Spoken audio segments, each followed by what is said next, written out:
So ఇప్పుడే మనం చూసుకున్నట్లయితే మరొక అప్డేట్ అయితే రావడం జరిగింది. గోదావరిలో గ్యాస్ లీకేజీ, లంక గ్రామాల్లో కలవరం. మీరు చూసుకున్నట్లయితే ఆంధ్రప్రదేశ్లోనే నిన్నటి వరకు వరద పోటుతో విలవిల్లాడిపోయిన గోదావరి ప్రజల్ని అనూహ్యంగా గ్యాస్ లీకేజీ భయాందోళన అయితే సృష్టిస్తోంది. గోదావరి లంక ప్రజలు భయాందోళనతో అల్లాడిపోతూ ఉన్నారు. గోదావరి నదిలో గ్యాస్ లీక్ కావడం కలకలం అయితే రేపుతోంది. యానం, దర్యల తెప్ప, కాట్రేని కోన మండలం బులుసు తిప్ప మధ్య గోదావరిలో ఓఎన్జీసీ సంస్థ గ్యాస్ పైప్ లీక్ అయితే లైన్ అయితే వేసిందనమాట.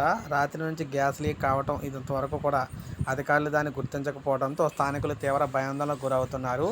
నీటిని చీల్చుకుంటూ గ్యాస్ పైకి తంతు ఉండటంతో మంటలు వ్యాపించే ప్రమాదం ఉందని చుట్టుపక్కల గ్రామాల ప్రజలు తీవ్ర ఆవేదన అయితే చెందుతూ ఉన్నారనమాట.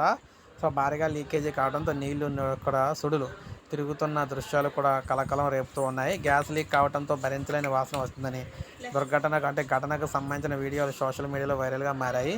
ఇప్పటివరకు యాజమాన్య సంస్థ స్పందించకపోవడంతో స్థానికులు తీవ్ర ఆగ్రహం వ్యక్తం చేస్తున్నారు. ఓఎన్జీసీ సంస్థ తమ ప్రాణాలతో చెలగాటం ఆడుతుందని వీరైతే మండిపడుతున్నారు అన్నమాట. ఈ విధంగా పెను ప్రమాదం అయితే సంభవించబోతుంది. సో ఇప్పుడే మనకు అప్డేట్ వచ్చింది. ఒక లైక్ చేయండి, సబ్స్క్రైబ్ చేసుకోవద్దు, మన ఛానల్ సబ్స్క్రైబ్ చేసుకోండి.